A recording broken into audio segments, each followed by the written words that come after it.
What's going on, guys? I've got 2002 Chevy Malibu here, and like most people, I've got some overheating problems. Now, I've done some work on this over the months. It's kind of been sitting a long time. Once upon a time, there was a blown head gasket, and had some work done on it. Had a whole new motor. This motor's got roughly 70,000 on it. Got a new water pump, thermostat, a whole bunch of shit. Not the problem right now, or not the point of this video. Basically, after all that shit went down, got a whole bunch of stuff done on it. Went to drive it home from Ohio, and drove home about 15 miles and had these overheating problems again. Needle spiked right up out of nowhere. I was driving fine, all of a sudden spiked right up. So that was when we said okay, and we got it back to Florida one way or another, which is where I live. The Florida heat, you don't want to have overheating problems, obviously. So a lot of people don't understand is when you do any kind of work on your Chevy Malibu, you want to bleed the system, right? I replaced a lot of these hoses. I replaced this canister. Water pump's been replaced. I put in, can't really see it now because there you go, back there. You can't really see it now because these Malibus are a pain in the ass to get to everything. Put in a new radiator and a condenser would go along with that. And then that leads me to this bleeder. Now, a while ago, see, I'm no mechanic, just like most people. If you're on a budget and you're trying to get shit done with your car, you're not going to go to a mechanic, you're going to do it yourself, obviously. So that's the situation we have here. Did some research, did everything I could, got everything pretty completely understood about the cooling system. And so once upon a time, I took this cap, or this top thing, off this bleeder right here, right there. This is the new one, actually. I'll show you the old one.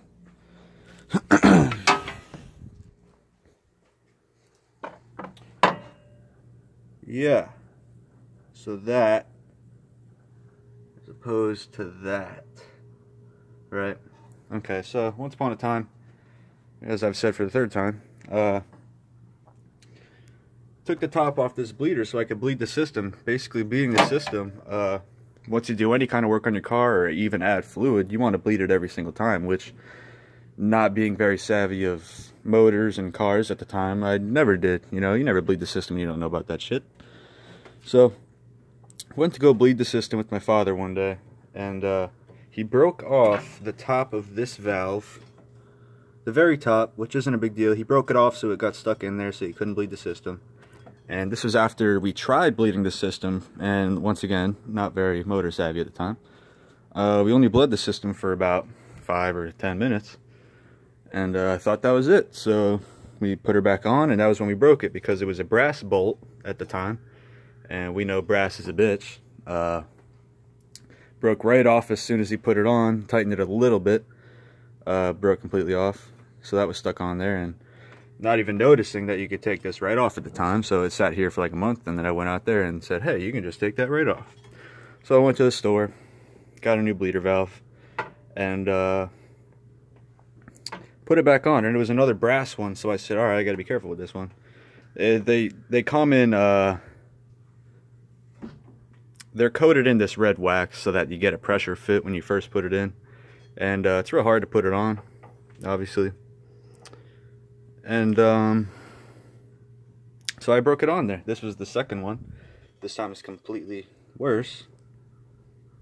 You see there? You can't get that out. You can't weld a nut to it and take it out because it's brass. So that was gone. So I said, alright, that's fine. I'm just going to replace this pipe here. This is the thermal bypass pipe, or a thermostat bypass pipe. Which, when you buy a new one, it comes with a bleeder on it, so you won't have to worry about my problem. And what I've noticed with these Malibus is a lot of people, they have these overheating problems and they're not being solved. I really just think it's because there's air in the system, and it's not really the way Malibus are designed. They have this bleeder system because it defects the engine so much if there is the slightest amount of air in there. A lot of people add fluid for the longest time. All of a sudden your car starts overheating a little bit, you're adding more fluid, it's eating it up, it's just burning it up. Now there could be plenty of things wrong with that. You could have false radiator, this canister is more important than you think too, because there's sensor in here, which when you get a new one and you shake it, you can really hear it's prominent up in here. It's a gauge that you know, lets you know, or not lets you know, that lets out the amount of fluid you want in your system. And with a false one of those, it's just gonna keep on flowing, and too much fluid in the system with none being in the canister isn't gonna help. The cap also is pressurized. Everything's pressurized in the system. Now if there's air in the system, it's going to be over 15 psi, which it says right there. It's a 15 psi system, so it's not going to typically work for you. So basically, got this thermostat bypass pipe, and putting her back in. Not too hard of a job, just a fact of how old your stuff is. It's an old car, so it's like mine and most of the stuff hasn't been replaced. There's even leaves in there, that's how old it is. You know, it's gonna be some old shit. And I took this off, once again not being so savvy. Let's see where I've placed it. Here it is.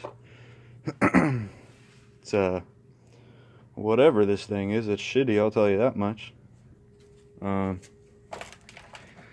It melted right to my heater core hose. Right there.